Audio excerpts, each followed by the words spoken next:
So in the conclusion section, I will compare my paper with the two papers that I mentioned in the presentation. So the first one is the Cruz and Strack paper. So my paper is the extension of the KS to multiple terminal actions.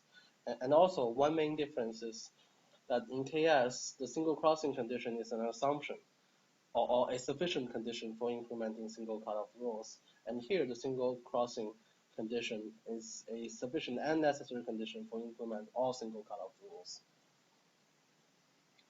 And to compare it with the Pavan-Segal and Toika, I think Pavan-Segal and Toika is a very general model. So my model could actually be seen as a special case of PST, when the agent could only stop and choose Qt once. So in their paper, they can stop every period and choose a different T in every period. So this thing could be seen as a special case.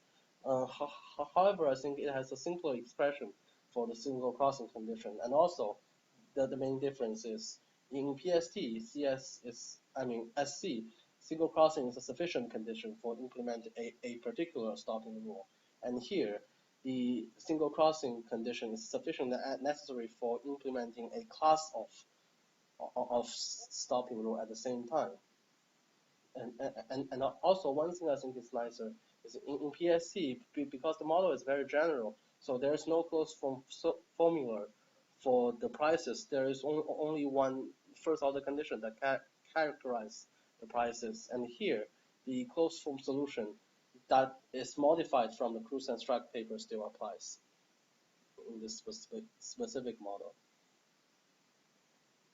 And in addition to these two papers, I think I also did something on the binary cutoff rules, which the conditions for implementability is not a direct extension from KS. So as I said in the proof, so only the monotonicity of Z does not imply the implementability of the binary cutoff rules.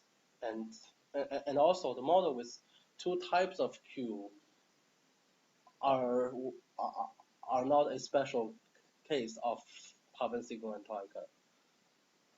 And something else I think I had is I included examples like the investment example and the advice example where the single crossing conditions are actually interpretable, so they can be understood with some economic meaning that are nice.